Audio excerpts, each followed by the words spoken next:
was the King Pious. Dark was the night and weird the atmosphere.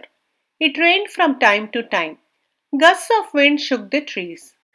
Between the thunderclaps and the moaning of the jackals could be heard the ghostly laughter of spirits. Flashes of lightning revealed fearsome faces. But King Vikram did not divert a bit. He climbed the ancient tree and brought the corpse down. However, as soon as he began crossing the desolate cremation ground with the corpse lying on his shoulder, the vampire that possessed the corpse observed, "O king, I do not know whether what you are doing is in accordance with some principle or not. Sometimes even pious people are seen violating principles. Let me give an instance. Listen with attention. That might bring you some relief."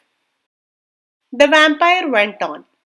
Chandragiri was a small kingdom on the border of Vijaypur that was a prosperous and powerful kingdom. The ruler of Chandragiri paid a token tax annually to the king of Vijaypur. The responsibility of protecting Chandragiri from invasion and helping it in other ways lay with Vijaypur. This was the practice for many generations. There was a time when Ratnagar, a kingdom on the other side of Chandragiri, was growing quite powerful. The army of Ratnagar was seen gathering along the border of Chandragiri. "What is the reason for your army camping near Chandragiri?" the king of Vijaypur asked the king of Ratnagar through a messenger. "Never mind that, my army is just relaxing there," replied the king of Ratnagar.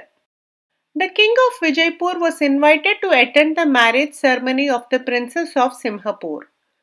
While he was away, Ratnagar attacked Chandragiri and annexed it. The king of Simhapur, Harsha Varma, was known as a pious man. The king of Vijaypur sought his help. Harsha Varma thought it his duty to help his friend who has been betrayed. He joined his friend in declaring war against Ratnagar. The combined army of Vijaypur and Simhapur marched upon Ratnagar. The battle went on for a week, but Ratnagar proved too strong to fall to the enemies. One night, Harshavarma sent word to the king of Ratnagar proposing that he was willing to withdraw his army if Ratnagar would promise that it would never attack Simhapur. Let Vijaypur fight on alone. The king of Ratnagar readily agreed to the proposal. There was jubilation in the camp.